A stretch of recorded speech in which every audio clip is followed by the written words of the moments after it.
Okay, baiklah. Bismillahirrahmanirrahim. Assalamualaikum warahmatullahi wabarakatuh pada rakan-rakan seperjuangan dan pensyarah yang ada. Okay, insyaAllah hari ini, pada tengah hari ini, saya Muhammad Islanan bin Muhammad Rosli akan menjadi MC untuk slot kita seterusnya. Okay, slot kita yang seterusnya adalah bertajuk Standard Quality Pendidikan Malaysia, kualiti sekolah. Jadi harapan saya agar setiap siswa dan siswi guru dapat mendengar dengan tekun supaya kita dapat mengamalkannya pada praktikum dan intern yang akan datang. Okey, baiklah. Sebelum kita bermula, kata pepatah, tak kenal maka tak cinta. Jadi sebelum saya menjemput penceramah kita, bolehlah sekiranya kita berkenal-kenalan dahulu dengan salah seorang jemaah nazir kita pada hari ini. Okey, yang pertama, nama diberi Dr. Manivanan, anak lelaki Subra Mariam yang berasal daripada Bumi Perak selaku Nazir Kanan serta pentadbir SKPM Negeri Perak di peringkat Jemaah Nazir Negeri Perak.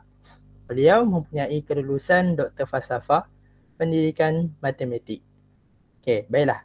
Tanpa membuang masa lagi, saya menjemput Dr. Manivanan untuk menyampaikan ceramah bagi slot SKPM Kualiti Murid. Persilakan. Baik, boleh dengar suara saya ke? Boleh. Boleh ya? Okey. Terima kasih. Baik, saya ucapkan ribuan terima kasih kepada urus setia daripada pelajar IPG yang menguruskan dengan Jemaah Nazir, Cik Nurul Izzah. Okey, terima kasih banyak. Yang dihormati pengurusi program hari ini, Encik Muhammad Izlanan, yang berusaha Tuan Haji Muhammad Nakia bin Muhammad Nangin, pegawai pengurusan praktikum IPG Kampus Ipoh, semua guru pelatih, siswa-siswi yang dikasihi sekalian. Okay. Untuk makluman guru pelatih, ini peluang saya yang kedua untuk memberi talimat kepada pelajar guru pelatih di IPG. Yang kali pertama tu secara bersemuka di Dewan di IPG Ipoh pada 3 November saya datang. Okay. Itu secara bersemuka. Saya tak pasti sama ada pelajar yang sama ke yang mengikuti sekarang hari ini. I'm not very sure lah. Okay. Siapa yang kenal lah, betul ke? Atau pelajar lain? Bukan. Ni semua pelajar lain. Yang itu pelajar praktikum 1. Yang ni praktikum 2. Okay. Okay, terima kasih. Right. So, okay. Jadi mungkin tak kenal lagi Alright. Jadi seperti usi program yang beritahu tadi, saya merupakan pentadbir SKPM di negeri Perak di seluruh negeri Perak yang memantau dari segi pengurusan sekolah dalam standard kualiti pendidikan Malaysia Jadi pengalaman saya selama 12 tahun di Jemaah Nazir. Jadi saya dapat boleh saya memberikan share kepada pelatih tentang pengalaman sebagai Nazir Kanan di Jemaah Nazir Negeri Perak ni. Baik. Kita dalam slot ini saya akan menceritakan sedikit sebanyak tentang pengenalan apakah itu Standard Kualiti Pendidikan Malaysia yang merupakan satu standard kualiti yang diamalkan oleh semua sekolah di seluruh Malaysia. Jadi tidaklah hairan bagi guru pelatih nanti bila kita ke sekolah, kita juga boleh tanya kepada guru besar, barisan pentadbir di sekolah dan juga guru-guru rakan guru di sekolah, kita boleh dapat mengetahui tentang standard kualiti pendidikan Malaysia yang diamalkan di sekolah ya. Dan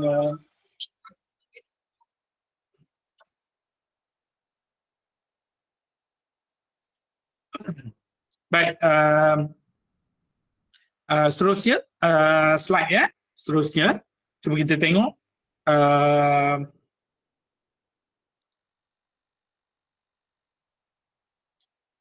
saya boleh bantu saya run the slide.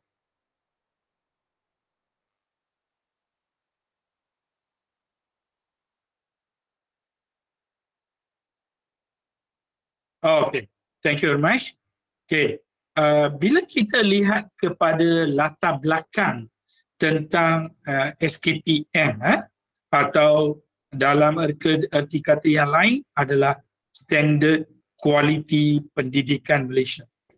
Kenapa Standard Kualiti Pendidikan Malaysia perlu diketahui oleh semua guru di Malaysia? Okay, itu penting ya tuan-puan ya. Jadi yang perkara pertama, ia mempunyai satu latar belakang yang sangat luas tentang standard kualiti ya.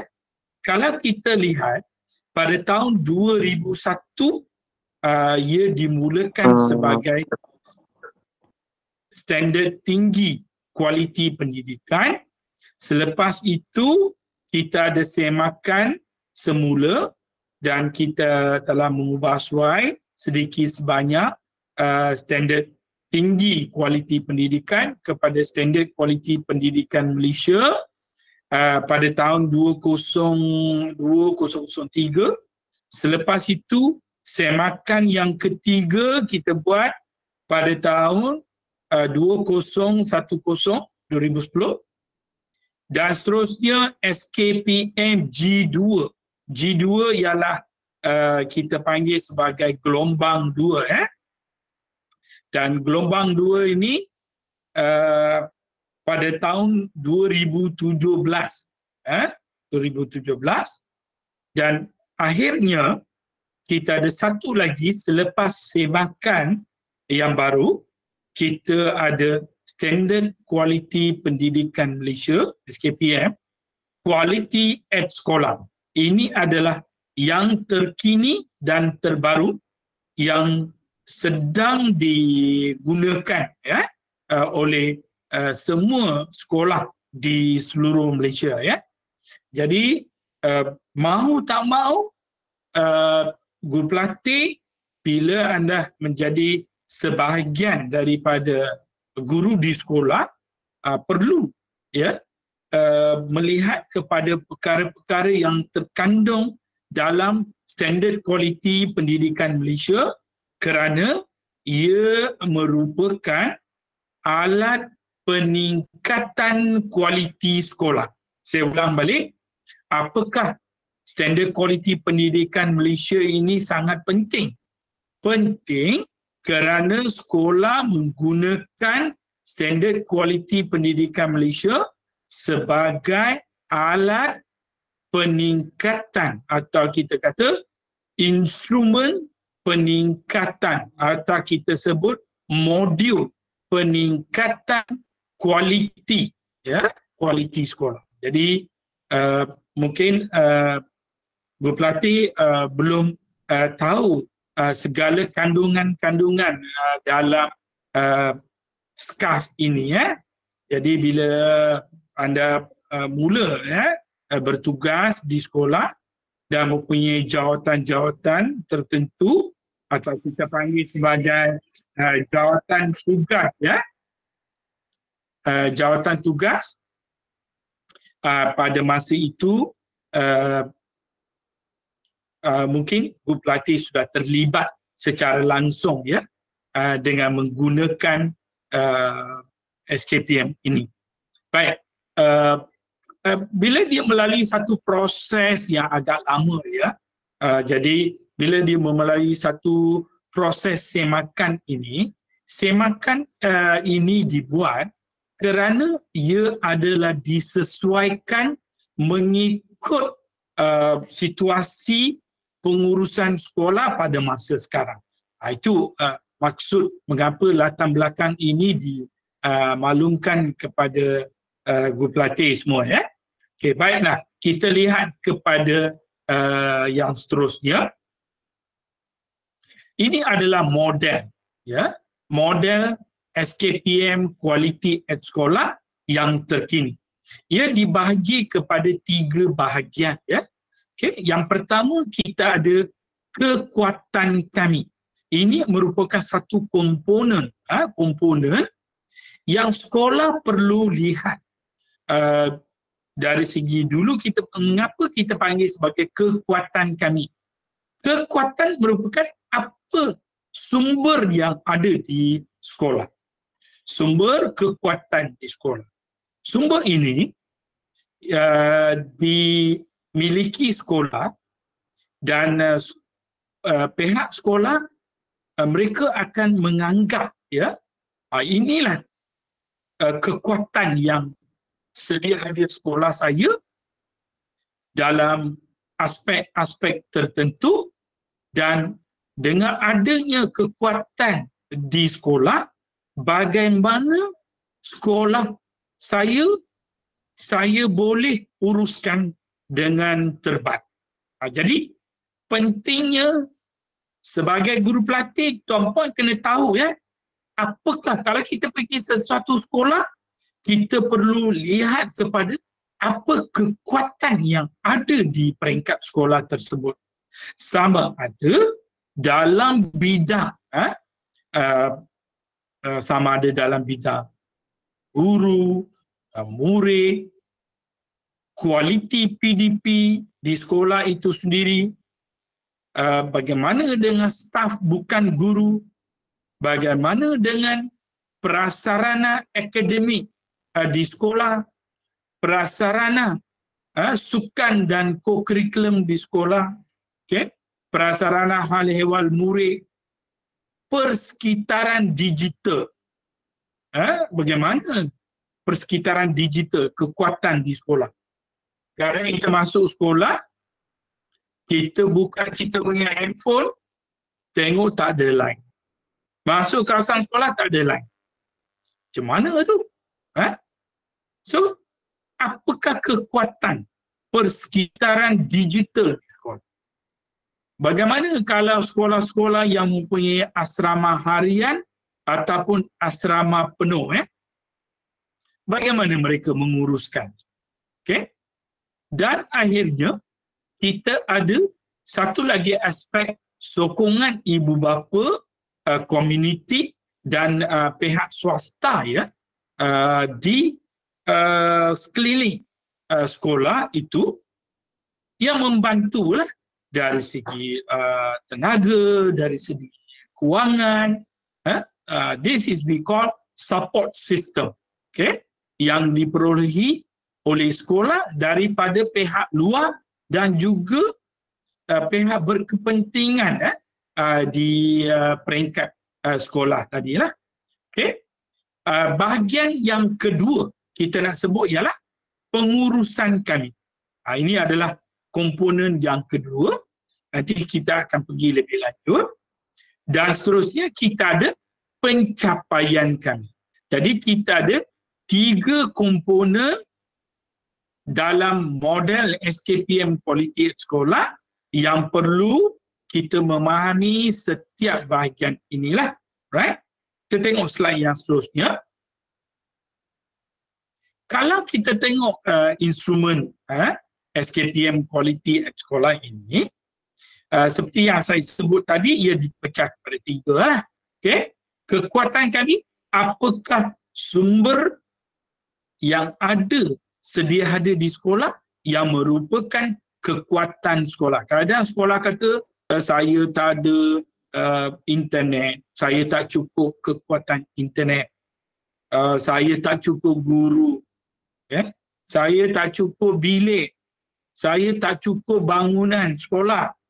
Okay? Macam-macam isu bila cikgu guru pelatih pergi ke sekolah, mungkin ada pengalaman sebelum ini, Tapi bila pergi menjadi guru di sekolah, nanti sekolah itu macam-macam lah isu yang kita tahu, yang inilah kelemahan-kelemahan, inilah kekurangan-kekurangan dalam 9 aspek yang saya sebut tadi ya. Jadi kalau kita pergi sesuatu sekolah, kita kena tahu apa kekuatan dia. Dengan adanya kekuatan di sekolah itu, bagaimana saya ingin menjalankan tugas saya dengan menggunakan kekuatan yang sedia ada di sekolah, bagaimana sebab yang mungkin saya boleh gunakan kekuatan yang sedia ada di sekolah untuk saya memajukan sekolah tersebut. Jadi perkara inilah perhatian pertama yang perlu diberikan oleh seseorang guru yang mula bertugas atau sudah bertugas di sebuah sekolah ya. Yang kedua, pengurusan kami. Nanti kita akan tengok apa detailnya pengurusan kami. Kami itu dirujuk kepada sekolah. Kalau sekolah saya JKT, saya kata apa kekuatan saya di sekolah JKT saya? Apakah pengurusan sekolah SJKT saya? Apakah pencapaian sekolah SJKT saya? Atau SJKC saya? Atau sekolah SK saya? Right? Jadi, pelajar guru pelatih kena tahu. 3 perkara ini sangat penting untuk kita memahami apakah proses pengoperasian sekolah. Ya? Baik, kita tengok yang detail lagi. Kita pergi secara detailnya. Kalau kita tengok kekuatan kami seperti yang saya sebut. Kalau guru, kita kena tengok berapa bilangan guru yang ada. Cukup ke? Guru di sekolah itu mengikut ABM. Okay? Anggaran belanja mengurus di sekolah. Cukup ke? Guru di sekolah. Kadang kita pergi ke sekolah, masuk je, adalah rakan guru beritahu. Sekolah ini kekurangan guru tau. Siapa boleh beritahu doktor? Kalau ada kekurangan guru, apakah kesan kepada guru lain? Boleh kita beritahu? Sesiapa tahu tak? Apa kesan kepada guru lain? Siapa boleh menjawab? Respon je. Ya? Tambahan waktu mengajar. Macam mana? Waktu mengajar?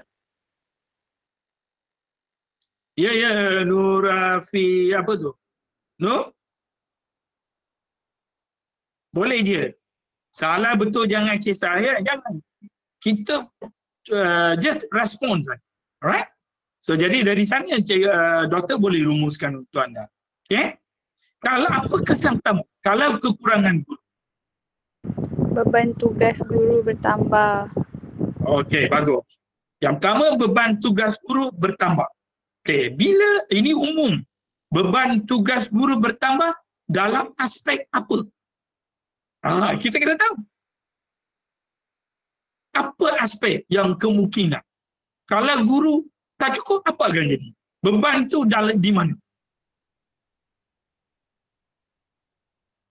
Siapa nak jawab?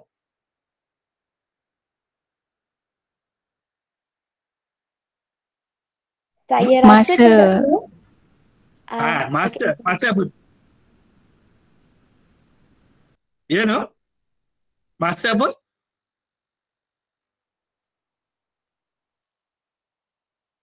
Sekolah kena buat apa?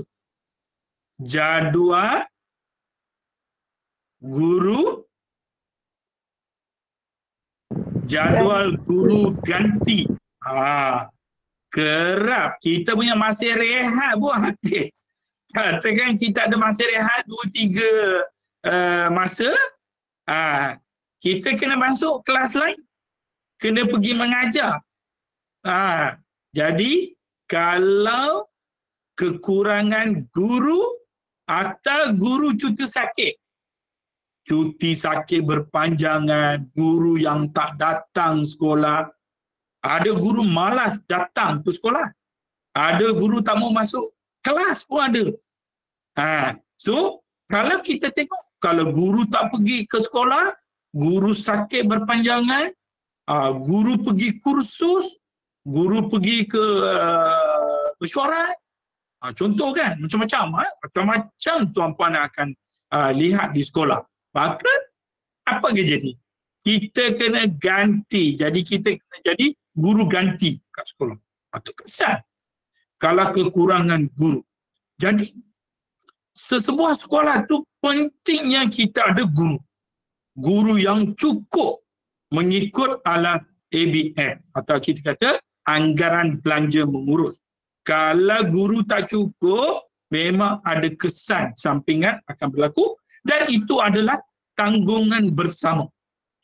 Kena tanggung. Semua guru kena tanggung bersama-sama. So ini akan pelatih kena bersedia melihat apakah kekuatan di sekolah ini. Okay? Kualiti pengajaran dan pembelajaran. Aspek kedua. Kalau the teaching is good, kalau tengok cikgu-cikgu rajin mengajar di kelas, anda pun bersemangatlah, bermotivasi tinggi betul-betul. Hari pertama masuk, cikgu-cikgu lama pun, kita jangan pakai cakap orang tua lah kan. Ni cikgu-cikgu lama pun rajin masuk kelas mengajar ni. Kalau cikgu-cikgu sembang sana, sembang sini, tak masuk kelas, lama-lama habis lah. Kita pun nak ikut lah. So, kualiti pengajaran dan pembelajaran. Macam mana tu? Di sekolah tu. Kalau cikgu pergi, cikgu cuba tengok. Diam dan kita perhatikan sekolah. Kualiti pengajaran sekolah ini bagus atau tidak? Staff bukan guru. AKP. Kita sebut anggota kumpulan pelaksana yang ada di peringkat sekolah. Macam mana? Mereka ni okey tak? Kalau tak okey, habis. Jadi, kita kena tahu. Staf bukan guru cukup tak cukup. Prasarana akademik macam mana? Adakah kemudahan untuk saya nak mengajar? Cukup tak? Ada tak sumber pendidikan? Ada bilik cukup tak? Ada bilik ICT tak? Ada pusat sumber tak? Ada kantin tak?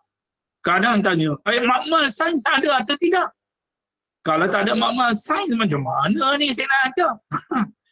So, kita kena menyesuaikan diri kita dengan prasarana akademik yang sedia ada di sekolah. Kalau bagus, kita gunalah dengan sepenuhnya. Kalau tak ada, kita kena guna apa yang ada. Itu. Jadi, bagaimana perubahan sikap kita, perubahan attitude kita mesti berlaku mengikut prasarana akademik yang sedia di sekolah. Sama juga prasarana sukan dan kokok. Kalau guru pelatih mengajar sukan, pergi cek stor sukan. Betul ke dalam stor sukan semua barang-barang ada? Ada yang rosak, ada yang elok, ada yang tak cukup. Macam mana kita nak buat itu? Rekod-rekod peralatan sukan semua ada dah.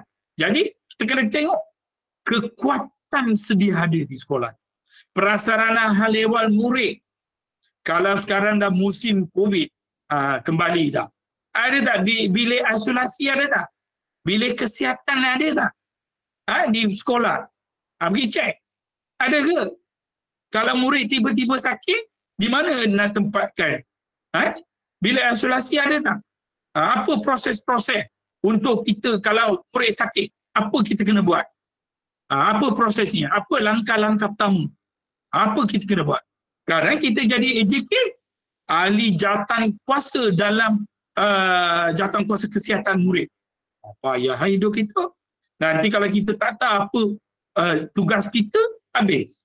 Jadi kita kena tahu prasarana hal ehwal murid apa yang ada. Okey? Persekitaran digital. Kemana persekitaran digital sekolah? Kemudahan digital. Ada tak? LCD ada tak? Smart board ada tak? Smart TV ada tak? Bilik ICT ada tak? Boleh tak saya gunakan bilik ICT untuk mengajar? So, perkara macam ni. Kita kena merancang dengan apakah persekitaran digital yang sedia ada di sekolah. Kita kena rancang terlebih dahulu. Kita masuk sekolah, kita survey, kita tengok, kita tanya, kita kena pastikan apakah kekuatan yang sedia ada di sekolah. Okay? Kita kena tengok dalam aspek-aspek ini. Kalau sekolah asrama, kita tengok asrama perempuan kat mana, asrama lelaki kat mana. Kalau guru besar kata, cikgu jadi warden lah, pembantu warden, duduklah di sana. Kena buat program, prep ke apa ke kena buat bersama dengan pelajar, dengan murid kena buat program. Kalau asrama, kebersihan macam mana, keselamatan asrama macam mana. Jadi perkara macam itu. Okay, kena detailnya ada dalam SKPM kualiti sekolah. Jadi dokumen itu kita boleh cari dalam Google, kita download dan kita baca. Sokongan ibu bapa, komuniti dan pihak swasta macam mana? Kita pergi satu sekolah, bergaduh je. Mak bapak dengan cikgu bergaduh je. Asyik bergaduh je pasal murid. Habis lah sekolah tu. Komuniti setempat tak menyokong, tak bagi sokongan kewangan, tenaga. Pihak swasta langsung tak indah, tak kisah pasal sekolah. Habis sekolah macam tu.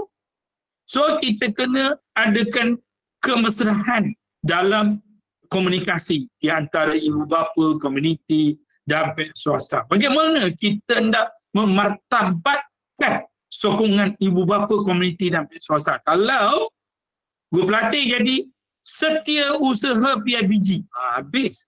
Kalau jadi setiausaha PIBG, kena cakap dengan ibu bapa, dengan pengurusi YDP yang dipertua PIBG. Kena bercakap. Jangan malu-malu. Kata, tak pandai bercakap. Tak boleh. Jadi, kita menghadapi situasi yang berbeza di peringkat sekolah. Bukan seperti di IPG. Bila kita pergi ke peringkat sekolah, macam-macam penglibatan ibu bapa, komuniti luar dengan pihak swasta. Seperti rakan penceramah yang sebelum ni kata, bila nak join Persatuan STEM Malaysia, akan jumpa pensyarah-pensyarah orang hebat dalam Persatuan STEM. Bagaimana kita nak dapatkan ilmu daripada itu dan membawa ilmu itu dengan kita gunakan untuk kepentingan sekolah kita. Bukan kita join persatuan itu, kita terus aktif di sana. Tapi kita tak menggunakan ilmu-ilmu itu di peringkat sekolah. Yang pentingnya, fokus kita ialah apa saja ilmu yang kita dapat, kita perlu gunakan untuk kepentingan sekolah kita, kepentingan anak murid kita di sekolah. Jadi, itu. Jadi, hal pertama, kekuatan kan. Semua guru pelatih kena ingat 9 aspek ini adalah tugas pertama kita bila kita bertapak di sekolah, kita letak kaki kita kat sekolah, kita kena survey benda ni. Mau tak mau, kita kena tahu. Okay? Dan kita siasatlah, diam-diamlah kita tengok secara memahati, bertanya, kita tahu.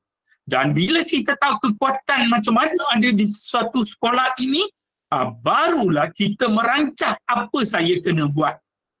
Baru kita boleh memberikan sumbangan terbaik kepada sekolah tersebut. Okay? Baik, kita tengok aspek yang seterusnya. Sebab nanti tak cukup masa. Baik. Kita tengok pengurusan kami. Jadi, dalam pengurusan kami, kita ada standard 1, kepemimpinan. Standard 2, pengurusan organisasi. Standard 3 ada 3 bahagian. 3.1 pengurusan kurikulum, standard 3.2 pengurusan co-kurikulum, KOKO lah, dan 3.3 ialah pengurusan hal ehwal murid. Pengurusan kurikulum dia ada di bawah penolong kanan pentadbiran. Beliau in charge. Pengurusan KOKO di bawah PK co-kurikulum. Penolong kanan co-kurikulum. Pengurusan hal ehwal murid di bawah penolong kanan hal ehwal murid. Camp lah. Kalau ke pengurusan organisasi, Itu dia merangkumi ada banyak bahagian, 7 bahagian yang besar dalam pengurusan organisasi. Walaupun doktor tak akan terangkan secara detail, tapi kalau berminat perlu download dalam Google dan sebagainya, okey, standard quality pendidikan Malaysia ni, dan baca. Okey, kepimpinan dan pengurusan organisasi diterajui oleh barisan pentadbir sekolah. Okey, dan juga kadang-kadang guru-guru senior akan membantu dalam kepemimpinan dan pengurusan organisasi. Khususnya yang siapa jadi ketua panitia mata pelajaran. Macam guru pelatih yang baru masuk, bila you lantik, you dapat DG41. Grade gaji ialah DG41. Jadi tak layak jadi ketua panitia mata pelajaran. Jadi peluang untuk jadi ketua panitia apabila mendapat grade lama duduk di sekolah 8 tahun, selepas 8 tahun di sekolah, maka you dapat grade DG44, masa itulah layak dilantik sebagai ketua panitia. Dalam tempoh 8 tahun itu, belajar bagaimana kita mengurus, okey, sesebuah panitia mata pelajaran. Okey, dan bila kita dah belajar semua, baru kita boleh menyumbang ke arah pengurusan kurikulum kat sekolah. Kadang boleh jadi setiausaha kurikulum, kena bantu fikir. Kalau jadi setiausaha kokok, kena bantu fikir kokok. Kalau jadi setiausaha HEM, kena bantu pengurusan fikir HEM. Okey, dalam urusan-urusan bidang ini. Dan akhirnya dia ada standard 4. Pembelajaran dan pemudacaran. Itu adalah yang paling dekat dengan guru pelatih lah selama ini, kerana selalu mengajar. Dan bila pergi praktikum pun ingat kita ni pergi mengajar aja. Tetapi seperti yang doktor beritahu tadi, 9 aspek sedia menunggu anda di sekolah untuk diuji. Okay? Jadi kita mau tak mau, bukan saja kita pergi masuk kelas mengajar, keluar daripada kelas, tetapi kita melihat kepada 9 aspek kekuatan yang ada di sekolah. Dan dalam aspek 9 aspek itu, bagaimana saya boleh menggunakan sumber yang ada dalam 9 aspek kekuatan untuk saya buat pengurusan sekolah. Jadi pengurusan kurikulum ke, kokok ke, HEM ke, okay? Ataupun PDP di sekolah. Saya nak mengajar di sekolah tersebut dengan macam mana kemudahan yang sedia ada di sekolah tu. Saya kena baca, saya kena tengok apa benda yang ada untuk bidang mata pelajaran yang saya nak ajar. Kalau saya ajar matematik, ada ke panitia mata pelajaran matematik, macam mana diuruskan di sekolah itu? Ada ke bahan-bahan untuk saya gunakan untuk murid, di mana mereka simpan? Ada rekod simpan ke? Ada rekod penggunaan tu ada ke? Kita kena lihat perkara-perkara macam ini ya di peringkat sekolah. Jadi mau tak mau, guru pelatih juga bila pergi ke sekolah, salah seorang untuk mengurus ya, tugas-tugas dia ialah mengurus. Bukan saja jadi guru yang mengajar dia saja di sekolah, tetapi kita juga mula belajar bagaimana menjadi seorang pengurus, sama ada dalam kurikulum kokua atau dalam hal ehwal murid, terlibat secara langsung. Bila guru besar atau yang pergi ke sekolah menengah lah, pengetua akan dia pergi jawatan-jawatan untuk membantu, minta lah, Tuan you boleh bantu tak? So kita sudi menerima dan kita dapat ilmu pengalamian dalam pengurusan sekolah tersebut. Baik, kita tengok yang bahagian yang last, iaitu pencapaian kami. Slide seterusnya, kalau kita tengok pencapaian kami. So yang ini, this is what we call, yang pertama ialah input. Kekuatan ialah input.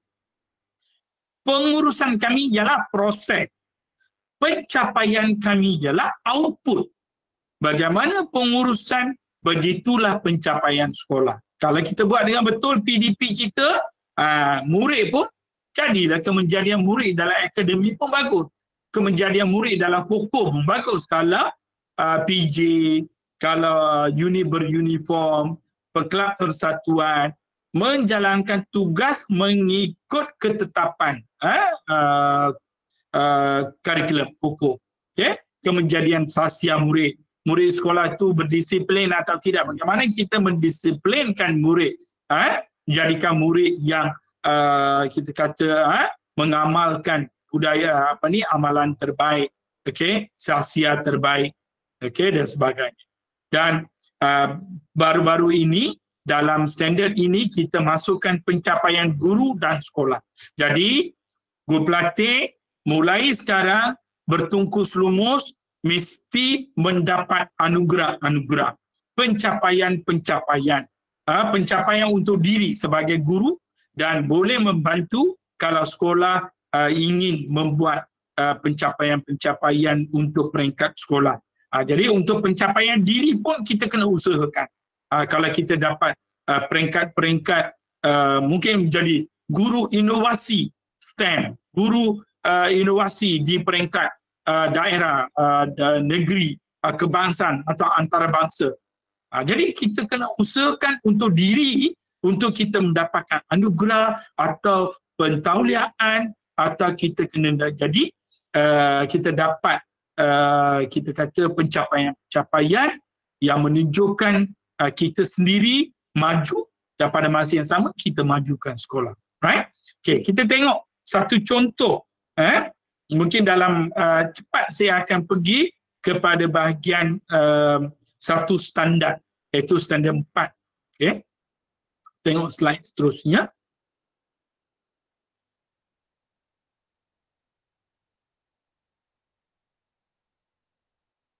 Okay, yang ini standar 4.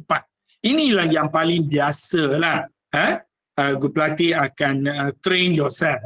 So, kalau kita pergi sekolah, kita jadi guru. So, you kena jadi hebat dalam kelas. Bagaimana? You menjadi guru sebagai perancang, guru sebagai pengawal, guru sebagai pembimbing, guru sebagai pendorong, guru sebagai penilai, dan murid sebagai pembelajar aktif. Ada 6 aspek. Kita tengok satu persatu. Okay? Kita ambil masa one by one. Okay. Kalau guru sebagai perancang, so RPH, kita kena sediakan rancangan pelajaran harian. Itu adalah terjemahan daripada RPT, rancangan pelajaran tahunan yang dihasilkan melalui DSKP, okay? Dokumen Standard Curriculum dan Pentaksiran. Okay. Dan mungkin kalau di peringkat sekolah ada mesyuarat panitia, mereka akan putuskan cara bagaimana nak menulis RPH. RPH yang guru pelatih menulis di IPG berbeza. Kalau kita pergi ke sekolah, kita tak tulislah panjang lebar kan. Kita akan tulis apa yang perlu. Kalau mengikut SPI bilangan 3, dia ada satu surat perkeliling ikhtisas, 3 perkara yang menjadi mandatory. Okay? Kita kena tulis objektif. Objektif pelajaran mesti tulis. Dan aktiviti pelajaran kena tulis.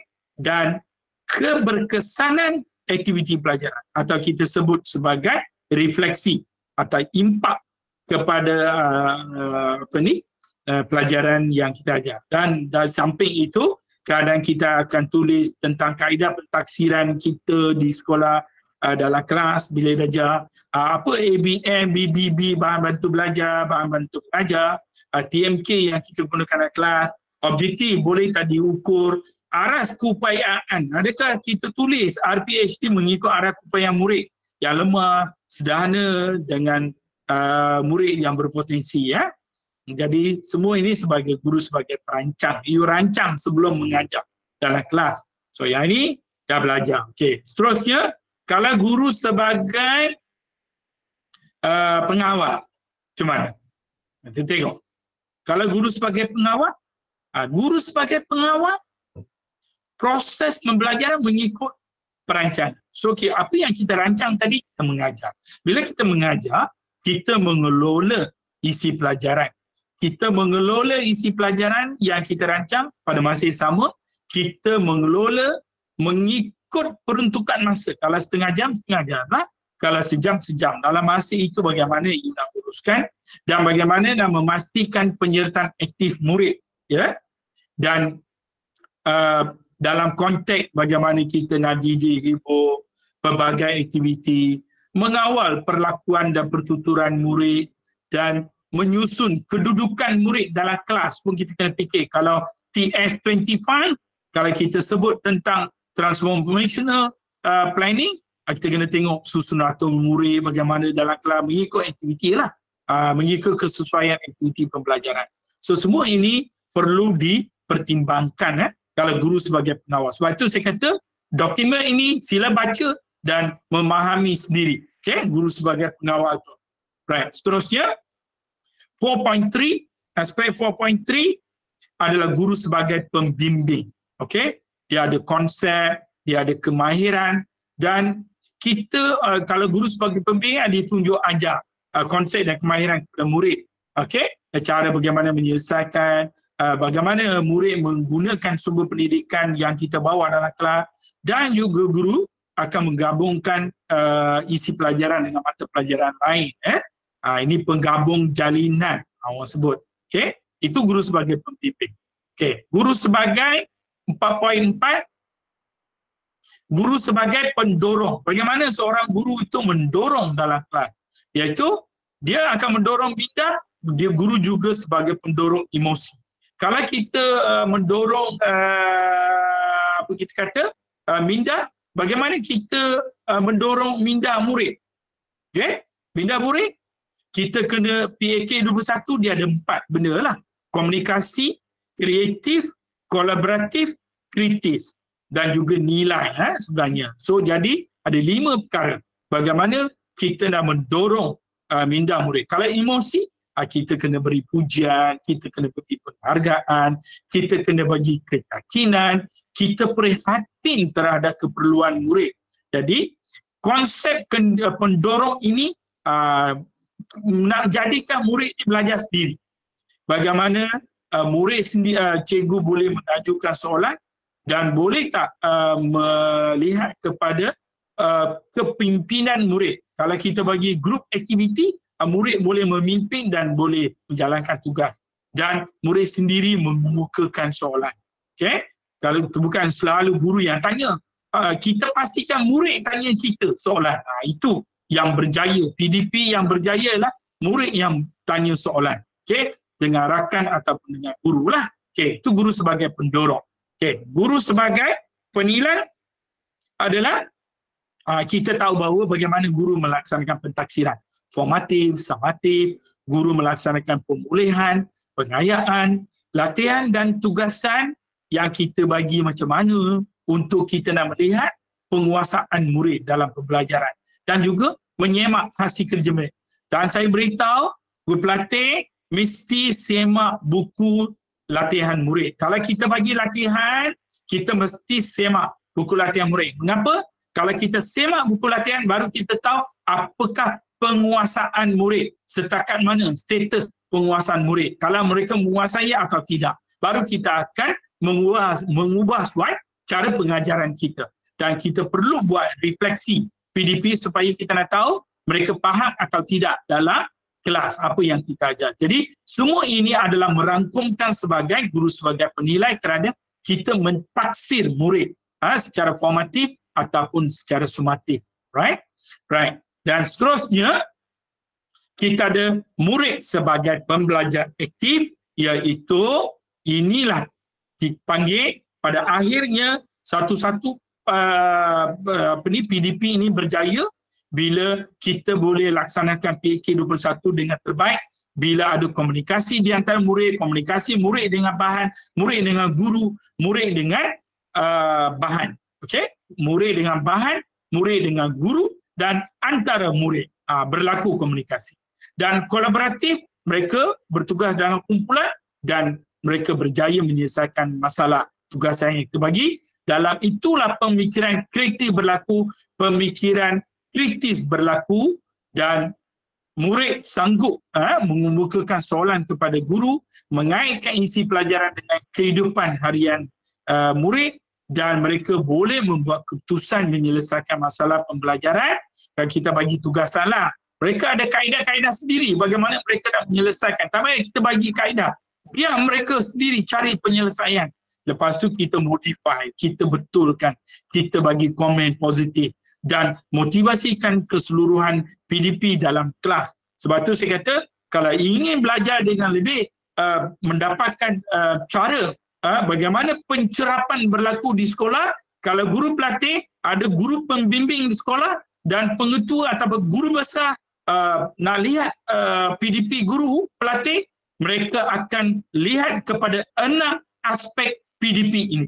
Jadi untuk kita nak tahu apakah 6 aspek yang pihak sekolah kita akan mencerap terhadap guru pelatih, kita kena lihat kepada standard 4 ini supaya guru pelatih mahir dalam standard 4 dan tahu bagaimana mereka akan menilai kita dan kita bersedia mengikut 6 aspek ini untuk kita memberi pengajaran yang berkesan dalam kelas.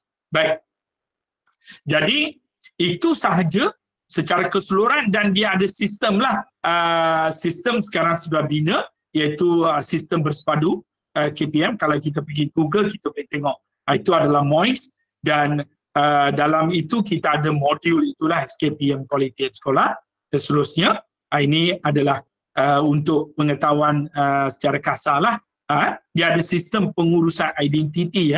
Bila guru pelatih jadi guru yang tetap di sekolah, baru dia akan ada daftar dalam sistem pengurusan institusi, IDMI dipanggil dan boleh mungkin pergi sekolah boleh tanya guru-guru lain bagaimana mereka masuk dan mereka ada peranan-peranan untuk mereka buat kerja tugas di sana dalam sistem, right?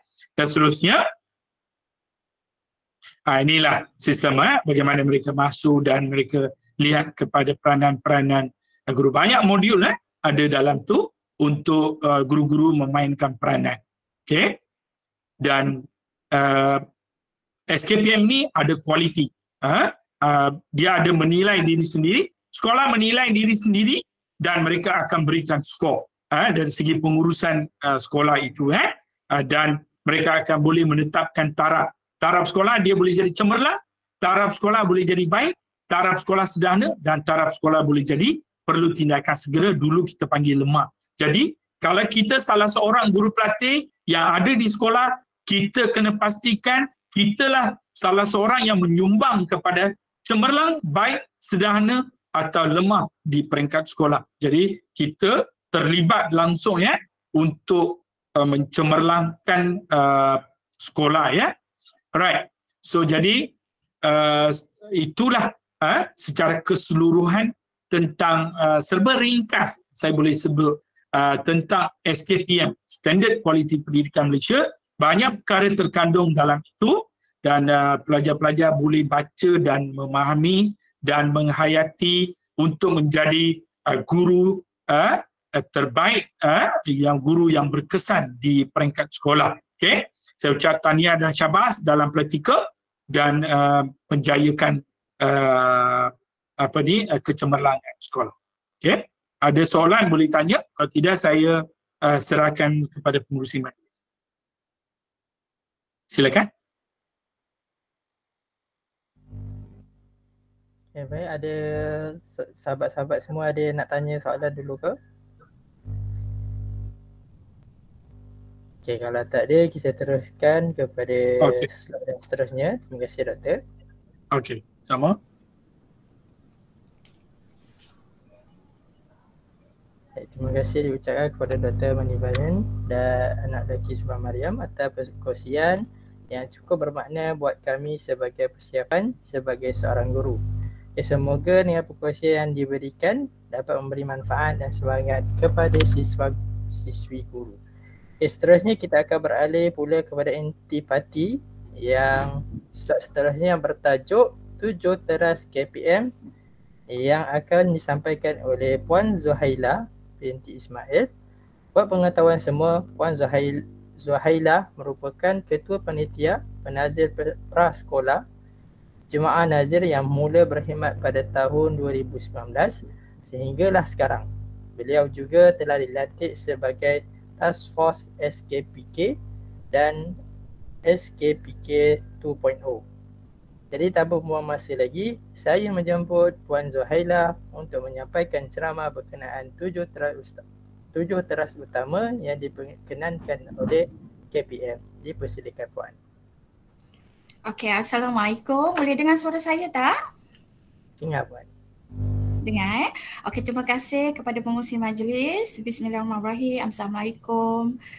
Salam sejahtera, salam Malaysia Madani, salam ABC dan salam Perak Excellent.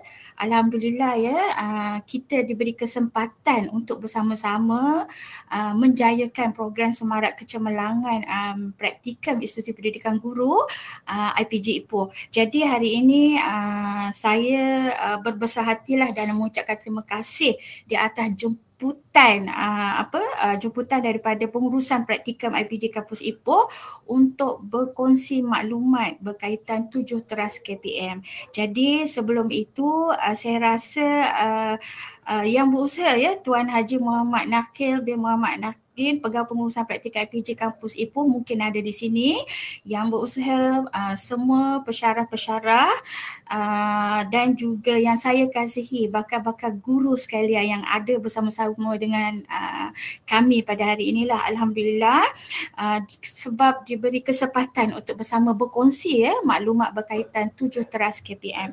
Jadi saya rasa untuk ini bakal-bakal guru yang ada di sini sebenarnya dah sekian maklum tentang 7 teras KPM yang telah dilancarkan oleh Menteri Pendidikan kita, iaitu Fadilah Siddiq pada Disember 2022, dan pelaksanaan dia telah dilaksanakan daripada Januari hinggalah sekarang ya pada tahun 2023. Jadi untuk itu saya rasa bakal-bakal guru yang dilantik ini nanti insyaAllah akan sama-sama akan melaksanakan 7 teras KPM ini di peringkat sekolah. Jadi kita melihat kepada apakah itu 7 teras KPM. Okey, untuk itu semua dah tengok dah PowerPoint ini, semua dah tengok dah apa itu 7 teras itu. Saya just nak berkongsi dan kita akan sama-sama kupas berkaitan 7 teras KPM ini. Okey, saya rasa rakan-rakan ataupun para guru yang akan dilantik nanti mungkin telah tahu apa itu 7 teras yang telah diberi tumpuan utama dalam menghasilkan pelbagai inisiatif ya untuk dibekalkan ataupun ditambah baik dalam pendidikan di Malaysia. Jadi kita tengok satu persatu, saya sebutkan dulu, nanti kita kupas bersama-sama pelaksanaannya pada tahun 2023 ya. So yang pertama, okey, para guru dah sekian maklum. Yang pertamanya kita melihat Menteri Pendidikan telah menggariskan 7 teras utama ini. Yang pertama iaitu komunikasi antara Kementerian dan Pendidikan Malaysia.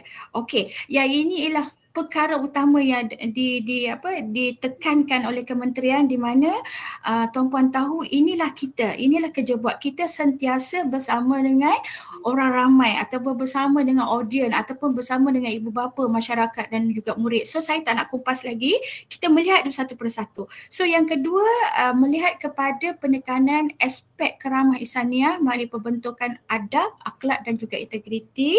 Selain itu kita melihat ya, ketiga kepada isu kemiskinan multidimensi murid B40. Ini kita lihatlah termasuk dengan malnutrisi, peranti dan juga ruang belajar di sekolah ya. Yang keempat, dikupaskan juga berkaitan keciciran pendidikan dan masalah literasi dan juga macam mana kita nak merapatkan kesenjangan pendidikan. Okey, yang kelima, kita ditekankan juga untuk kebajikan guru sebagai teras keberkesanan penyampaian pendidikan.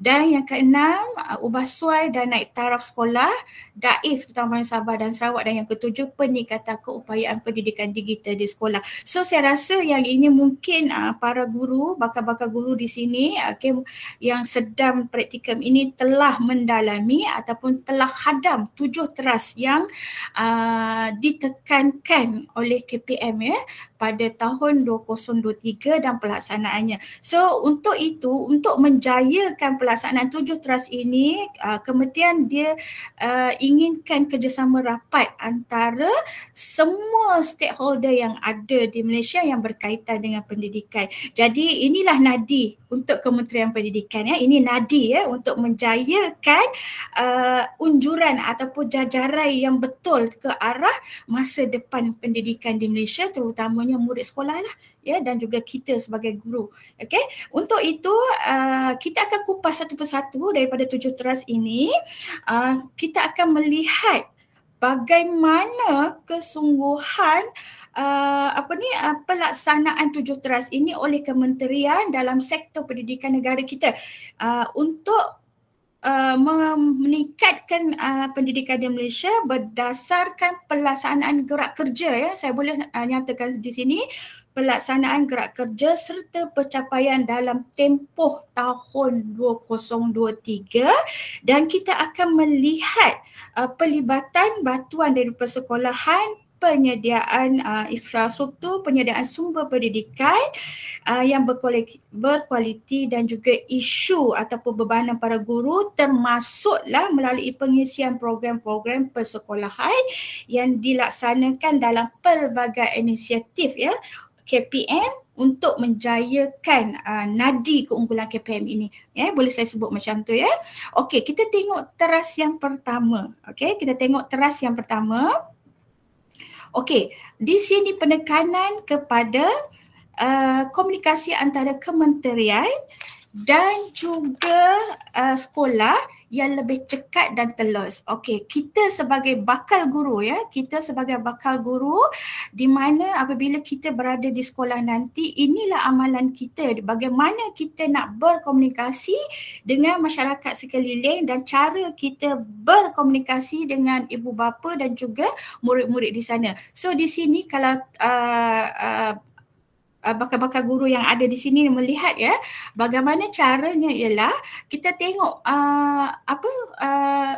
KPM dia mempelbagaikan saluran rasmi untuk mengurangkan kesenjangan birokrasi dalam urusan guru serta murid, aduan dan cadangan. So di pelbagai saluran di situ, semua boleh lihat di situ ya, kita ada portal KPM, kita ada email aduan, kita ada sistem aduan SISPA, kita boleh pergi sendiri ke pejabat dan juga menelefon selain daripada surat menyurat lah di sini. So pelbagai saluran rasmi ini akan memudahkan cara kita menyampaikan cadangan ataupun aduan serta apa sahaja yang berkaitan dengan pendidikan kepada KPM. So saluran ini boleh kita gunakanlah untuk berkomunikasi secara orang kata soft spoken, lembut dan orang kata mudah untuk disampaikan kepada KPM, sebab kita pelaksana apa sahaja aduan yang berkaitan dengan pendidikan boleh terus kepada KPM, dan inilah KPM telah buka saluran rasmi tersebut. So contohnya, saya bagi contoh di sini, saya nak bagi contoh, kebanyakan berkaitan dengan kementerian ni kita ada pusat aduan integriti, bahagian integriti di KPM, apa-apa saja berkaitan pengurusan dan juga PDP boleh diajukan melalui email ataupun SISPA. Ya. So yang seterusnya untuk ini kita sekian maklum, tindakan segera akan diambil oleh KPM ya apabila dia menerima cadangan ataupun menerima idea ataupun menerima aduan.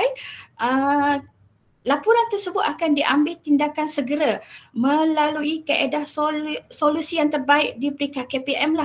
Contohnya masyarakat akan buat aduan menggunakan SISPA KPM, di mana kita tahu saluran rasmi ini akan menguruskan maklum balas aduan, penghargaan, pertanyaan serta cadangan daripada orang awam berkenaan perkhidmatan KPM. Ya, itulah sistem komunikasi kita yang sedia ada di sinilah sekarang ini yang dilaksanakan pada pada tahun 2023. Selain itu kita tengok program program untuk mengeratkan antara kementerian dan juga sekolah dan juga masyarakat. Yang terkini kita tengok pelaksanaan pada tahun 2023 di mana program transformasi daerah DTP telah dilaksanakan, di mana di sini pada ketika itu ketua pengarah KPM, pendidikan KPM, dia nak membina satu hubungan yang baik, komunikasi yang baik antara KPN, JPN dan juga PPD serta sekolah yang lebih cekap serta telus di sinilah.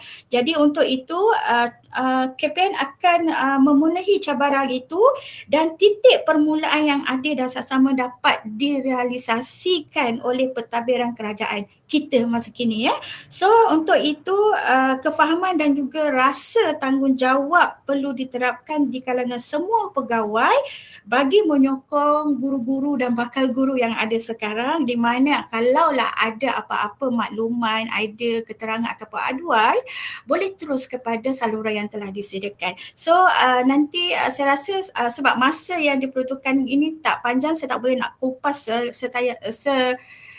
selanjutnya berkaitan program transformasi daerah, tapi saya rasa bakal-bakal guru boleh membuka, sebab kita banyak program transformasi daerah yang telah dimasukkan dalam internet, so boleh baca di situ apa program-program yang telah dilaksanakan untuk membina jaringan erat dengan warga JPN, PPD dan sekolah untuk itu. Okey, yang teras yang kedua. Okey, untuk teras yang kedua ini, kalau bakal-bakal guru tengok di sini penekanan kepada aspek karamah insaniah. Okey, yang ini saya rasa semua juga dah tahu apa itu karamah insaniah. Okey, so untuk ini kita kena tahu maksud dulu. Apa itu aspek karamah insaniah yang telah ditekankan oleh KPM. So di sini konsep ini adalah antara konsep yang mana dia menyatukan antara segmen rukun negara dan juga falsafah pendidikan kebangsaan. Jadi untuk ini kita melihat kepada pembentukan adab, akhlak dan juga integriti yang mahu diterapkan kepada guru dulu, kepada guru dan juga murid apabila berada di sekolah, apabila berada di sekolah. Jadi untuk ini konsep karamah insaniah ini kita merujuk kepada kemahiran yang berkaitan dengan pembangunan diri ataupun boleh disebut juga sebagai kemahiran interpersonal ataupun intrapersonal, interpersonal ataupun intrapersonal. So untuk ini ia mencakupi semua kemahiran yang ada kepada seorang guru itu, yang ada kepada murid itu sendiri di sekolah, di mana kita akan melihat kepada kemahiran keberanian, ketabahan, kesabaran, keterampilan berkomunikasi, kepimpinan, kerjasama, kreativiti dan juga lain-lain yang tuan-puan sekian maklumlah nanti kalau kita berada di sekolah, inilah yang akan kita ada pada diri kita nanti. So KPM dia yakin bila kita menekankan kepada aspek karamah insaniah ini, KPM dia yakin bahawa ini dapat mewujudkan suasana harmoni di sekolah, di mana ia akan menghindarkan gejala berkaitan perkara-perkara yang negatif seperti seksual ke, bully ke, ekstremis ke, apapun, gangster ke atau vandalisme di sini. So di sini penekanan kepada konsep ini dia boleh memberi kepada pembinaan watak murid itu ataupun watak kepada guru itu sendiri dalam program perubahan yang berintikan perubahan dalaman, iaitu perubahan jiwa lah. So kalau di peringkat sekolah kita tengok sendiri di peringkat sekolah penekanan kepada pendidikan civic dan juga nilai, penekanan pada civic dan juga nilai. So baru-baru ini kalau tuan-puan ada lihat, kita ada satu majlis KIS, iaitu Pelancaran Duta Sasiah Pemakin Pembentukan Karakter Karamah Ihsaniyah di peringkat kebangsaan. So untuk ini, kalau tuan-puan nak tahu, untuk ini ni kita mengangkat murid sebagai duta dan merupakan salah seorang pemegang taruh terbesar selain daripada guru, JPN ataupun PPD. Okey, di sini apabila program ini dilancarkan di peringkat KPM, inisiatif ini telah melibatkan semua pihak-pihak berkepentingan termasuklah pegawai PDRM itu sendiri, di mana sebagai pegawai perhubungan sekolah di peringkat sekolah, di mana untuk menangani isu salah laku disiplin murid sekolah. Ini adalah salah satu program yang dilaksanakan di peringkat KPM untuk penekanan kepada aspek karamah ihsaniyah. Begitu juga dengan slogan yang kita dengar, iaitu ABC, anak yang baik lagi cerdik. Ini juga diberi penekanan di mana ada 4 aspek utama yang ditekankan untuk generasi anak yang baik lagi cerdik ini, di mana kita akan melihat hati. Saya sebut hati, iaitu bekerja dengan hati, ibadah bekerja sebagai ibadah, trust and inspirasi, saling mempercayai dan memberi inspirasi dan manfaat sentiasa bermanfaat. So di sini pelbagai strategi KPM telah diwujudkan untuk menjayakan trust yang kedua ini. So yang ini saya rasa di peringkat sekolah lah, nanti kalau tuan-puan turun di sekolah nanti, tuan-puan akan melihat sebagai guru nanti di mana penekanan kepada kesedaran sivik dan juga amanah lillah murni di kalangan murid itu sendirilah. So kita juga sebagai guru mesti mengekalkan adab, akhlak dan bersikap integriti di sekolah. So untuk ini di peringkat sekolah, saya berkongsi di peringkat sekolah, apabila berlakunya satu sikap yang ada pada guru, mungkinlah saya tak kata pada para guru yang ada di sini, berkaitan dengan adab ataupun akhlak, di mana kalaulah ketidakpuasan daripada ibu bapa ataupun murid, kadang-kadang mereka bijak untuk membuat aduan pada guru tentang adab dan akhlak cikgu itu, dan pernah menjadi kes di peringkat KPM di peringkat aduan untuk siasatan aduan, dan cikgu itu dipindahkan disebabkan adab dan akhlak seperti menyebut perkataan-perkataan yang tak sepatutnya disebut di sekolah, yang kurang disenangi ataupun kurang didengari oleh murid ataupun ibu bapa, macam bodoh ke apa ke, yang mungkin terkeluar daripada mulut guru-guru yang kita tidak sedar dan dibuat aduan di peringkat KPM. Okey, ini juga menjadikan satu isu. So saya nasihatkan kepada para guru yang ada di sini, kita kalau boleh amalkan adab dan akhlak ini secara sebaik yang mungkin untuk mendidik anak bangsa lah. Untuk mendidik anak bangsa, dan kita nak mengelak berlakunya aduan-aduan yang sepatutnya berlaku kepada bakal-bakal guru nanti. Ini pengalaman, banyak kes berkaitan dengan adab dan akhlak di peringkat sekolah. Saya tak akan terangkan tentang isu itu, tapi saya hanya berkongsi saja amalan yang perlu kita tekankan di peringkat sekolah. Okey, untuk itu kita tengok yang teras yang ketiga. Okey, untuk teras yang ketiga, kalau tuan-puan tengok, isu kemiskinan multidimensi murid daripada keluarga B40.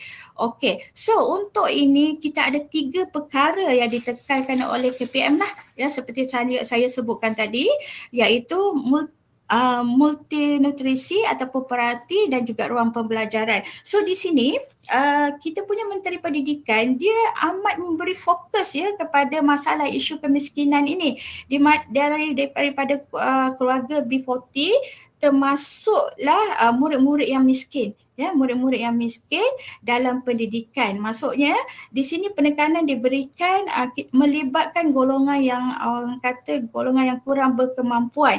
Kita lihat kepada pelaksanaan yang telah dilaksanakan oleh KPM dalam tahun ini, iaitu di mana kerajaan telah mewujudkan satu inisiatif rancangan makanan tambahan RMT untuk murid-murid yang B40, yang B40 di sini. So manfaat ini telah memakan kos keseluruhan, kalau tak silap saya pada ketika itu ialah 777 juta dan melibatkan 700,000 orang murid keseluruhan di Malaysia. Ya, inisiatif semua murid akan dapatlah inisiatif rancangan makanan tambahan ini, iaitu sekali pada setiap hari pada waktu pagi, yang ini dia akan buat setiap kali. So selain daripada itu juga penekanan kerajaan di mana mereka juga memberi bantuan kepada makanan prasekolah dan juga program susu sekolah. Ini ialah untuk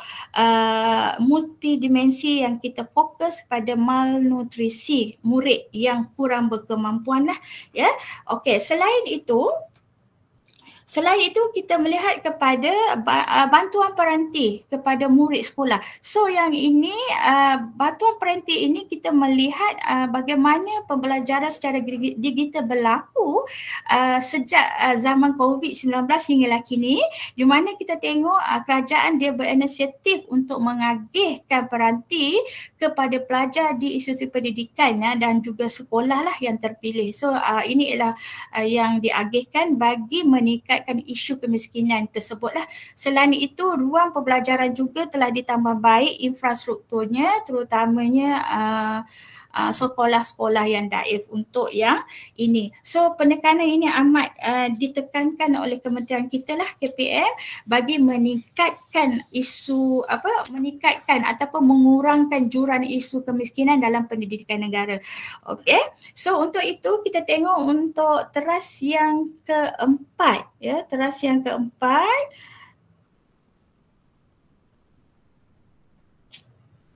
Teras yang keempat. Okey. Teras yang keempat ini kalau tuan-puan tengok betul-betul dia menekankan ataupun memberi perhatian kepada isu kececeran pendidikan serta masalah literasi dan juga numerasi supaya kesenjangan pendidikan yang wujud dapat dirapatkan antara golongan miskin dan ataupun antara golongan di luar bandar, ya, dan seterusnya orang asli lah untuk itu. So untuk ini kita melihat kesamaan yang boleh saya sebutkan di sini ialah kesaksamaan pendidikan yang ingin diterapkan, di mana untuk memastikannya dia mesti menerus kepada teras perkhidmatan dan kesesamaan itu sendiri dalam segi pengurusan pendidikan pada semua peringkat supaya dapat direalisasikan.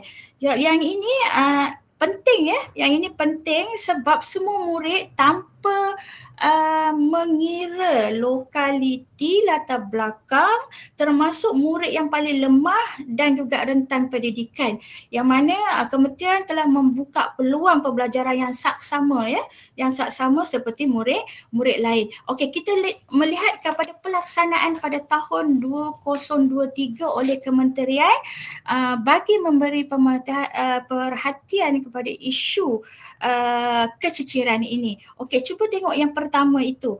Okey, yang pertama itu inisiatif sekolah komprehensif ataupun K9, ya, K9 dan juga komprehensif 11, di mana kalau tuan-puan pernah pergi ke sekolah ini menggabungkan sekolah rendah dan juga sekolah menengah di satu tempat, ya, di satu tempat, di mana kita tengok untuk pendidikan anak-anak masyarakat orang asli dan peribumi, kesenambungan sekolah dia model khas K ini dipertingkatkan, yang sedia ada, dan mewujudkan lagi sekolah model khas K11 ini sebagai satu inisiatif untuk memberi akses pendidikan. So kita nampak yang inilah penekanan yang diberikan oleh kementerian kita untuk menghindarkan daripada isu kececiran pembelajaran untuk murid-murid di luar bandar lah, terutamanya masyarakat orang asli.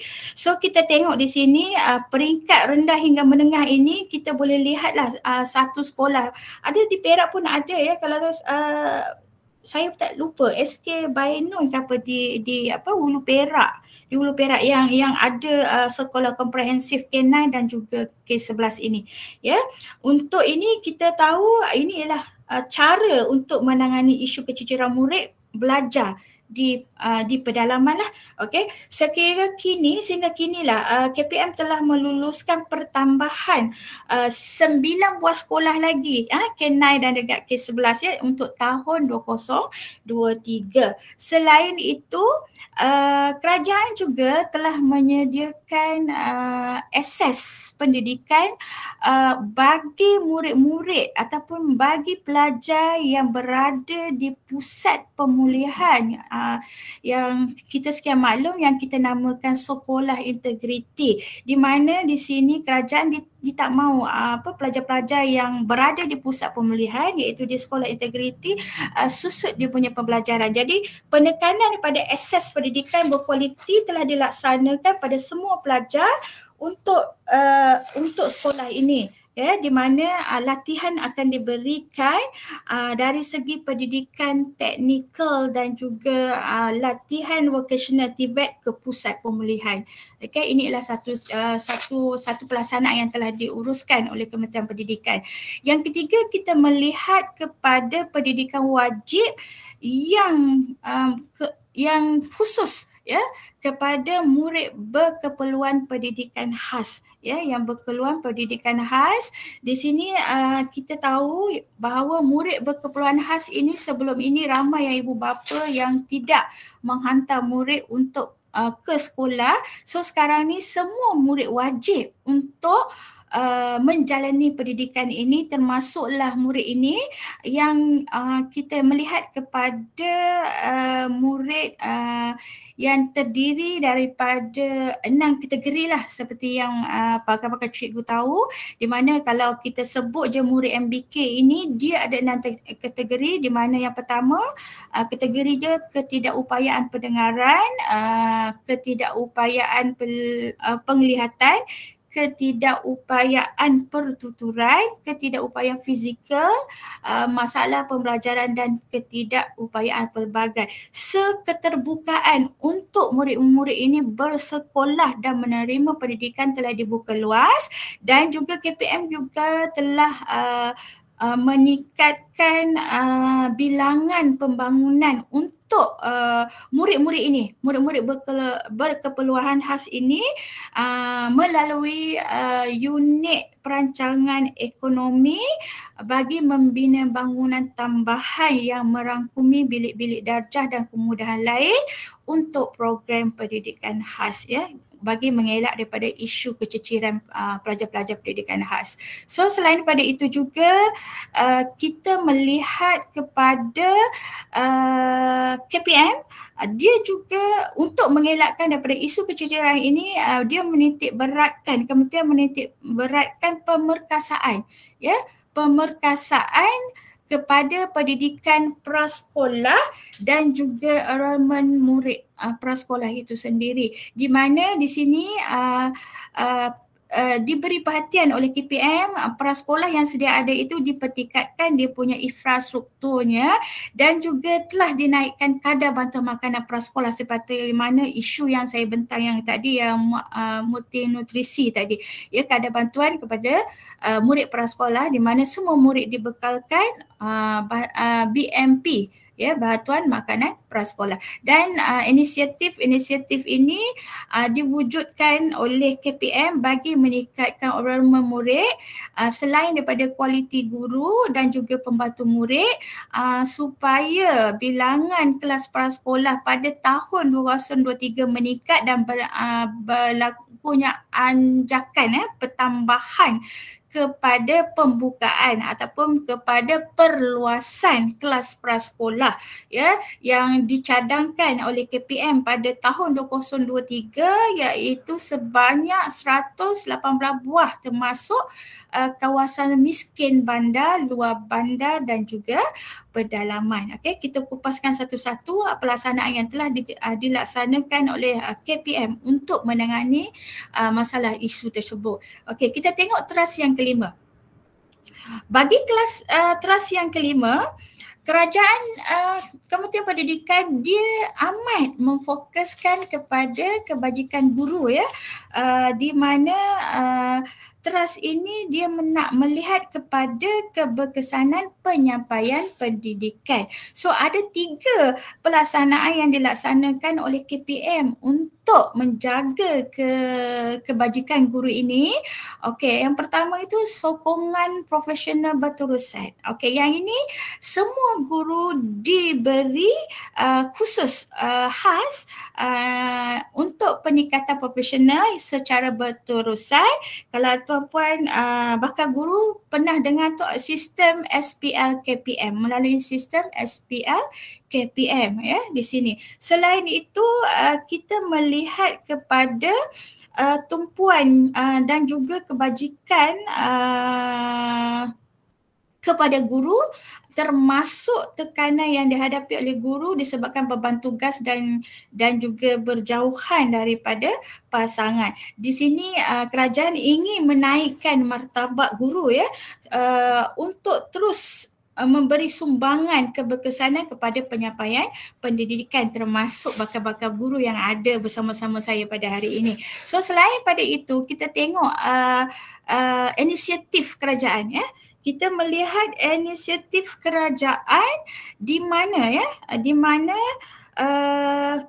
KPM telah meletakkan 7 langkah untuk mengatasi beban guru-guru yang ada disebutkan tadi. Ada di kalangan bakal-bakal guru tadi ada sebut bebanan guru di sekolah kan. Ini dia inisiatif 7 langkah KPM untuk atasi beban guru tersebut.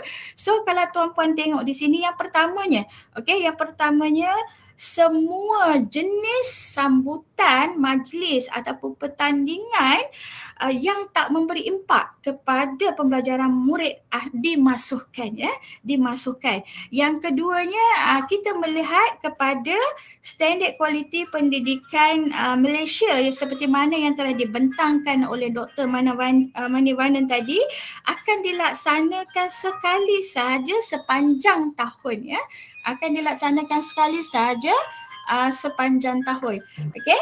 Yang kedua, untuk mengurangkan beban guru juga, kita melihat kepada pengisian rekod APDM ini dilaksanakan, dilanjutkan tempoh dia. Kalau tuan-puan pernah berada di sekolah, pernah bersama dengan guru kelas, tempoh untuk pengisian rekod APDM murid itu dilanjutkan pada pukul 12 tengah hari dan juga pada 5 petang untuk sesi petang lah di situ. Okey, ini untuk kurangkan beban guru di situ. Selain itu, baru-baru ini kita juga dimaklumkan bahawa pelantikan pengawal peperiksaan awam juga telah dibuka kepada individu selain daripada guru yang supaya bebanan ini tidak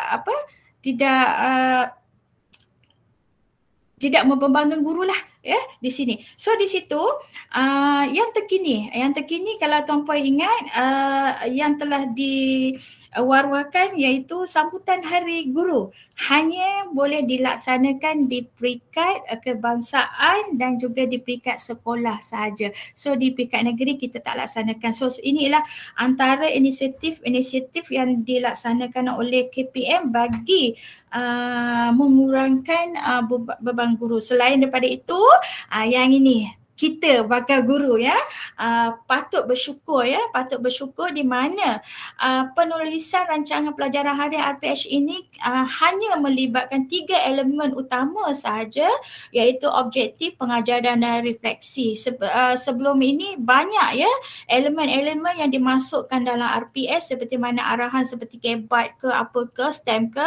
So sekarang ni kata putus oleh kementerian di mana kita masih berpegang kepada SPI bilangan 3 1999 iaitu objektif, pengajaran dan juga refleksi. Dan autonomi ya. Autonomi itu ada pada tuan-puan ya. Autonomi itu ada kepada tuan-puan untuk merancang PDP dan juga PBD ya, merujuk kepada DSKP. So autonomi itu telah diserahkan pada guru. So kitalah yang akan merancang PDP dan juga PBD di peringkat sekolah. Okey. Selain itu kita melihat inisiatif pengisian minggu pertama persekolahan bagi mengurangkan beban guru di sini, di mana kalau tuan-puan tengok di situ untuk minggu pertama ya, untuk minggu pertama hanya boleh melaksanakan program seperti permainan, riadah, aktiviti minda dan juga projek reka cipta. So yang ini boleh mewujudkan kesediaan ya, saya akan tekankan kepada kesediaan murid untuk ke sekolah di sini dan akan mewujudkan suasana ceria, selamat dan bermakna dan terancang kepada murid-murid yang hadir ke sekolah. Dan ini yang kita nak tekankan di peringkat pembukaan sekolah nanti ya. Inisiatif pengisian minggu pertama persekolah ini telah dilaksanakan pada awal tahun 2023 iaitu pada bulan Mac terdahulu ya, dan akan diteruskan oleh KPM pada tahun 2024. Okey, seterusnya kita melihat kepada teras yang ke-6. Okey, teras yang ke-6 ini kita memberi KPM memberi tumpuan kepada usaha-usaha untuk mengubah suai dan juga menaik taraf sekolah-sekolah yang mempunyai bangunan yang daif ya, terutamanya di Sabah dan Sarawak. Okey, yang ini pun kita selalu tengok media sosial berlakunya peruntukan, terdapatnya peruntukan diberikan kepada sekolah-sekolah ya untuk membina bangunan-bangunan untuk keselesaan murid. Okey, kita lihat yang pertama, inisiatif pelaksanaan projek pembangunan semula bangunan daif sekolah ini. Okey, untuk ini kerajaan telah mewujudkan 417 projek sambungan baru ya yang diberi peruntukan shilling tahunan kepada sekolah dan meluluskan 78% kepada Sabah dan Sarawak bagi bangunan-bangunan yang daif. Yang itu yang diberikan. Selain itu juga kita melihat kepada pelaksanaan KPM telah memperuntukkan naik taraf penyelenggaraan kecil institusi pendidikan kerajaan terutama di sekolah di mana berlakunya penyelenggaraan tandas ya. Saya rasa semua yang ada di sini ada mendengar berita ataupun pernah melihat pengubahsuaian yang berlaku di sekolah apabila kita buat praktikal di mana peruntukan sebanyak 70,000 untuk setiap sekolah untuk menceriakan, untuk memberi suasana yang kondusif kepada tandas yang ada di sekolah.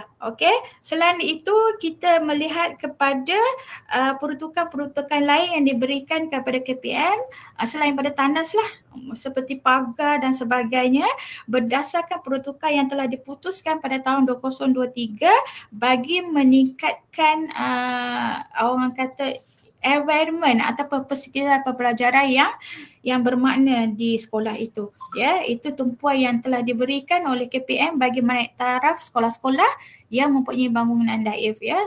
Yang saya terangkan tadi, contoh gambar di sini saya tak boleh nak ambil ya. Sebab banyak contoh tandas yang cantik-cantik ya, high class ya, seperti hotel ya, yang telah dibuat oleh peringkat sekolah apabila mendapat pertukaran daripada 70,000 itu. Itu yang telah dilaksanakan pada tahun 2023. Okay, so murid-murid bersyukurlah kan dapat environment seperti itu. Sebelum ini kita tak merasa tandas yang cantik, tapi sekarang saya turun ke sekolah pun saya rasa nak je ke tandas tu sebab dia dah environment dah berubah. Ya, dia berubah sangat di sekolah bila ada peruntukan tersebut lah. Okey, yang last kali ni kita melihat kepada teras yang ketujuh. Okay, kita melihat kepada teras yang ketujuh di mana KPM dia ingin meningkatkan keupayaan pendidikan digital di sekolah. Okey, yang ini di sekolah, dia semua untuk siapa? Okey, untuk siapa sebenarnya? So sebenarnya dia merangkumi kita sendiri sebagai guru bakal guru nanti ya, di mana peningkatan pendidikan ini telah dilancarkan dasar pendidikan digital itu. Di mana dia nak melihat bahawa dasar ini boleh mencapai objektif pendidikan digital pada masa akan datang lah, sebab kita dunia sekarang untuk generasi Y dan Z, semua pengurusan berkaitan pendidikan adalah pendigitalan. Jadi di sini bagi mewujudkan keupayaan pendidikan digital di institusi pendidikan di bawah KPM ini, dasar pendidikan digital ini dia nak meningkatkan penguasaan digital itu bukan saja di kalangan guru ya, tapi juga di kalangan pemimpin sekolah itu dan juga murid itu ya, di pemimpin dan juga murid itu sendiri. Jadi kita lihat bagaimana KPM ini dia telah memulakan usaha untuk memperkasa ekosistem digital di sekolah-sekolah di seluruh Malaysia. So ada 6 teras digital. Ya, ada 6 teras digital yang baru dilancarkan oleh KPM pada 28 November 2023. Nanti saya harap bakal-bakal guru yang ada bersama-sama saya ini seramai 274 orang kalau tak silap saya dalam portal ini, dalam yang saya sedang bersama-sama ini, boleh merealisasikan dasar pendidikan digital ini yang telah dilaksanakan ataupun yang telah dilancarkan. So kita sebagai pelaksana iaitu kita bakal-bakal guru akan menerapkan 6 teras digital ini. Yang pertama saya nak maklumkan 6 teras digital ini adalah murid fasih digital. Okey, kalau kita nak terapkan murid fasih digital, kita dulu yang kena fasih digital. Okey, so pelbagai peluang telah dibuka pada bakal-bakal guru untuk fasih digital untuk kaki tangan awam dan juga pendidikan bagi mewujudkan murid fasih digital ini. So kita kena mendahului murid-murid di sekolah tu nanti. Okey, yang kedua, dasar teras digital yang ditekankan oleh KPM iaitu pendidik ni yang saya tekankan tadi, pendidik itu sendiri kompeten dengan digital. Kita yang perlu kompeten dengan digital. Walau kita tak dapat daripada anjuran peningkatan profesional digital daripada KPM, kita boleh mencari ataupun kita boleh belajar daripada institusi lain lah selain daripada yang ditawarkan oleh KPM. Yang ketiga, budaya kepimpinan digital berwawasan. Okey, budaya kepimpinan digital berwawasan ini untuk memimpin sebuah sekolah ini, pelbagai program telah dilaksanakan di peringkat sekolah dan kita telah melaksanakan pengurusan pendigitalan. Banyak ya, dashboard, rangkaian DSKP yang telah digitalkan di peringkat sekolah. Nanti bila tuan-puan akan turun di sekolah nanti, puan-puan akan nampak amalan terbaik. Okey, amalan yang terbaik yang dilaksanakan oleh sekolah dalam menggunakan sistem pendigitalan di peringkat pengurusan. Ya, selain itu, yang keempat kita tengok dasar pendidikan digital yang ditekankan ialah pengupayaan. Perupayaan infrastruktur dan juga infra dan infostruktur ya. Dia ada infra dan infostruktur untuk pendigitalan. So segala maklumat berkaitan pendidikan boleh didapati melalui infostruktur pendigitalan di peringkat KPM. Selain daripada itu, penerapan kepada kandungan digital berkualiti ya. Kandungan pendidikan berkualiti ini pelbagailah yang diterapkan oleh KPM nanti. Saya rasa nanti para guru yang akan ke sekolah nanti, yang akan praktikan ke sekolah nanti, lihatlah kepada dasar pendidikan yang baru dilancarkan ini ya, yang baru dilancarkan ini pada bulan November, 28 November 2023 bagi mewujudkan persekitaran digital di sekolah tersebut. Dan kita juga dasar yang terakhir, saya nak sebutkan ni yang ke-6 ya. Kita ada 6 dasar pendigitalan. Yang ke-6 iaitu rakan strategik komited. Rakan strategik, siapakah rakan strategik yang komited itu dalam pendigitalan ini? So untuk ini kerajaan di bawah pendidikan ingin melahirkan generasi fasa digital yang berdaya saing lah sekarang ini. So kita sekarang kena bersedia ya, kita generasi Y dan juga Z. Sebab anak didik kita nanti yang akan bakal kita didik nanti ialah anak didik yang generasi Y. Semua kehidupan dia berfokus pada digital. Kecil-kecil dah melihat kepada handphone dan juga komunikasi lain lah yang melibatkan pendigitalan. Lagi bijak daripada kita sebenarnya. Okay? So untuk itu, kita selain pada dasar pendidikan itu, kita juga melihat kepada penekanan KPM. Yang kedua penekanan KPM kepada penyediaan sumber pendidikan berkualiti. Okey, bagaimana kita nak kaitkan dengan pendigitalan di sekolah ini? Okey, penyediaan sumber pendidikan berkualiti ini di mana kerajaan telah menambah baik rangkaian internet bagi mengurangkan jurang akses di pendalaman di luar bandar dan juga di bandar. So sini rangkaian internet ditambah baik untuk mengelakkan daripada jurang akses di peringkat sekolah-sekolah, dan juga infrastruktur digital ditambah baik juga untuk orang kata menyampaikan info dengan pantas dan canggih menggunakan teknologi digital. Selain itu, KPM juga dia telah menaik taraf sektor sumber dan juga teknologi pendidikan Jabatan Negeri di Jabatan Pendidikan Negeri, dan premis pusat kegiatan guru itu sendiri diberi inisiatif pendidikan digital untuk sekarang lah tahun 2023 dan diteruskan pada tahun-tahun yang akan datang lah. Selain itu perbekalan kelengkapan peralatan studio digital dan juga pembangunan digital marker hubs di sekolah telah diperluaskan di kawasan bandar, luar bandar dan juga pedalaman. Okey, ini kita tengok inisiatif kerajaan untuk meningkatkan keupayaan pendidikan digital di sekolah. Selain itu, saya rasa para guru yang ada depan saya tahu bagaimana kita daripada zaman COVID-19 hingga sekarang telah terlibat dengan kelas hybrid. Kelas hybrid. Okey, jadinya dalam pengalaman kita selama tempoh 3 tahun ini, penekanan dan tambah baik oleh kerajaan untuk kelas hybrid di mana beberapa institusi pendidikan telah terpilih untuk dijadikan sekolah ataupun untuk dijadikan sekolah PDP secara silang, iaitu kelas sekolah meliputi dalam dan luar negara iaitu PDP secara silang yang melibatkan kelas hybrid Selain itu, PDP secara digital juga dilaksanakan secara bersekemuka dan juga berada dalam ekosistem yang samalah kita lihat di sini bagi meningkatkan pendidikan di Malaysia. So itu kupasan yang berkaitan dengan 7 teras KPM dan pelaksanaan di peringkat di peringkat KPM ya, bagi menjayakan pelaksanaan 7 teras sebagai nadi peningkatan untuk pendidikan di Malaysia.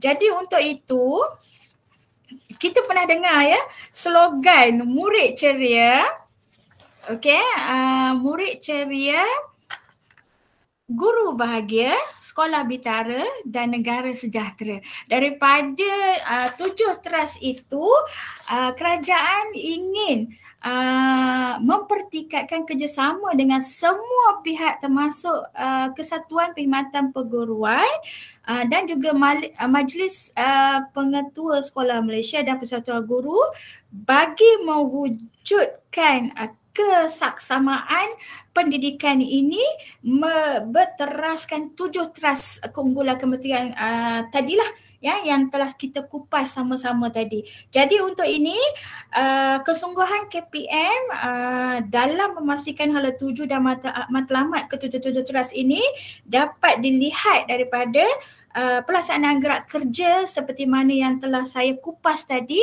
yang telah dilaksanakan pada tahun 2023 bagi menyokong ataupun bagi melibatkan bantuan persekolahan, penyediaan infrastruktur, penyediaan sumber pendidikan berkualiti dan juga menangani isu bebanan para guru termasuk pengisian program-program di peringkat sekolah. Ya, itu adalah yang kita lihatlah ya untuk 7 teras tadi. Okey, saya rasa itu saja yang boleh saya kongsikan untuk pelaksanaan ya, yang pelaksanaan yang telah dilaksanakan oleh Kementerian Pendidikan bagi merealisasikan 7 teras KPM tersebut. Okey, itu saja pengkongsian yang saya dapat berkongsi dengan bakal-bakal guru di sini. InsyaAllah nanti apa sahaja maklumat yang diperolehi ini apabila kita turun di sekolah nanti, tuan-puan akan menghadapi sendiri situasi tersebut. InsyaAllah. Ya, tahniah diucapkan dan selamat bertugas. Kalau ini praktikum untuk tahun berapa ya? Tahun akhir. So lepas ini akan dilantik ke sekolah kan? Ya. Okay. So daripada pengalaman tadi, pelaksanaan tadi, bila kita turun di sekolah kita akan nampak sebenarnya. Kalau kita belum turun di sekolah, kita tak nampak suasana-suasana yang saya sebutkan tadi dan saya ucapkan tahniah ya pada semua jawatankuasa Urustia untuk program ini kerana berjaya menghandle satu program besarlah untuk semarak kecemerlangan rakan-rakan praktikum ya di sekolah nanti insya-Allah ya. Tahniah. Okey, sekian, terima kasih. Terima kasih diucapkan kepada Puan Zahida atas perkongsian yang agak baharu bagi kami seiring ia diperkenalkan oleh Menteri Pendidikan Fadlina Siddiq dalam merajui sistem pendidikan negara. Diharapkan info yang diberikan dapat dijadikan panduan buat siswa dan siswi guru. Dengan berakhirnya ceramah yang diberikan oleh Puan Zahida, maka berakhirlah slot kita pada tengah hari ini. Sekian, terima kasih dan peringatan kepada semua pelajar untuk mengisi link kehadiran yang telah diberikan di ruang chat. Terima kasih. Terima kasih. Puan. Terima kasih Puan. Terima kasih Puan. Terima kasih Puan. Terima kasih Puan. Terima kasih Puan.